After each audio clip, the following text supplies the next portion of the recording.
One of the people who's worked really, really hard to bring us together is Sami Abdallah, President of Freethought Lebanon.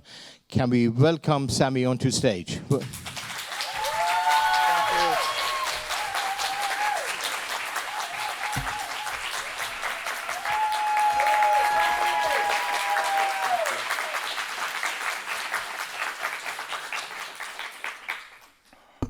MashaAllah. So, good morning everyone and welcome to Celebrating Dissent 2022.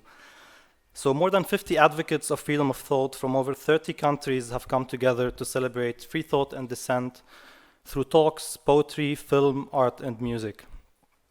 In addition to our esteemed speakers and performers, we are joined by a large number of supporters and activists from around the world.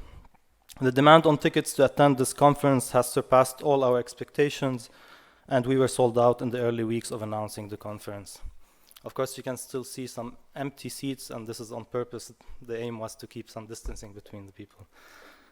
So last week, this great eagerness to attend and celebrate dissent is a sign of how increasingly important our voice is becoming.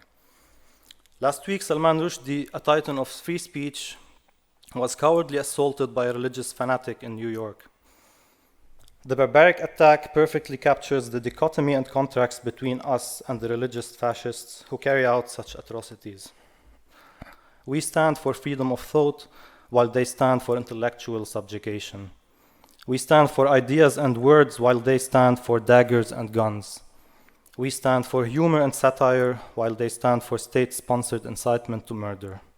We stand for robust, rational discourse, while they stand for exaggerated sensitivities that mask medieval superstitions.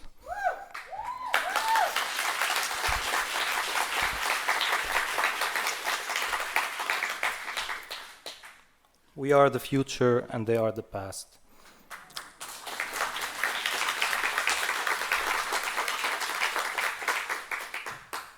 So this violent and narrow-minded worldview is not limited to a few extremist groups, but is also enshrined in law in many countries around the world where apostasy is still punishable by death. Think about that for a second. If you don't believe in somebody's imaginary friend, you will be put to death. Even when people believe in these enforced myths, they can still be abused, assaulted, imprisoned, and hurt if they express any non-conforming opinion. Millions of women continue to be forcefully veiled against their wishes, and millions more continue to be persecuted because of their sexual orientation and identity. Last year, women in Afghanistan lost their most basic right of education. Not long ago in the US, the Supreme Court ruled against a woman's right to bodily autonomy. The rise of these transgressions is very much linked to the rise of intolerant religious ideologies. Despite all the suffering that these ideologies are causing, clerics continue to claim that attacking the religious beliefs does not fall under free speech, and that all of us have a duty to respect their feelings.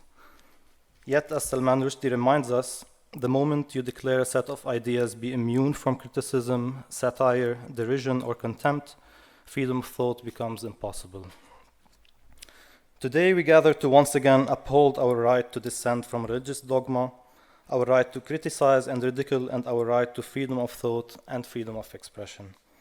Our world today is becoming increasingly polarized. We see a rise on the right in xenophobic, racist, and anti-refugee rhetoric, and we see a trend in the far left to blindly defend Islam in the name of countering Islamophobia.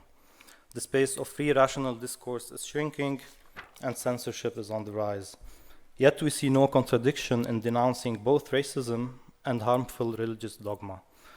We see no contradiction in both defending refugees at risk and opposing the dangerous teachings of Sharia law. Our gathering today is not just to express a different point of view. Experience has shown us that such conferences offer immensely rich opportunities for networking. 5 years ago, I first met Maryam and other representatives of ex-Muslim organizations, and we decided to build an alliance then, and we have since accomplished great things. We have launched Atheist Day, which continues to be celebrated on March 23rd of every year.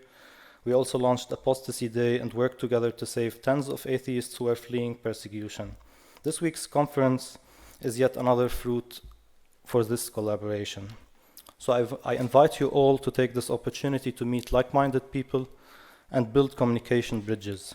There's indeed power in numbers, and our voices and actions can be amplified if we work together and if we learn from each other. So finally, I would like to express my deep gratitude to all the volunteers, sponsors, and speakers who made this possible. It's a very long list of names. I will only name one person, which is Ayman Al-Qaisi. Ayman, he was handling all the design related to the conference, all the slides, all the art and everything. He would have loved to come with us, but he couldn't make it.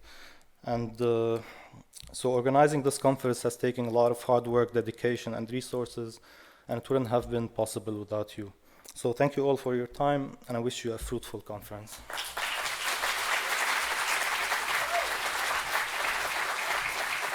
Thank you very much. Thank you very much, Sami. A very, very moving speech.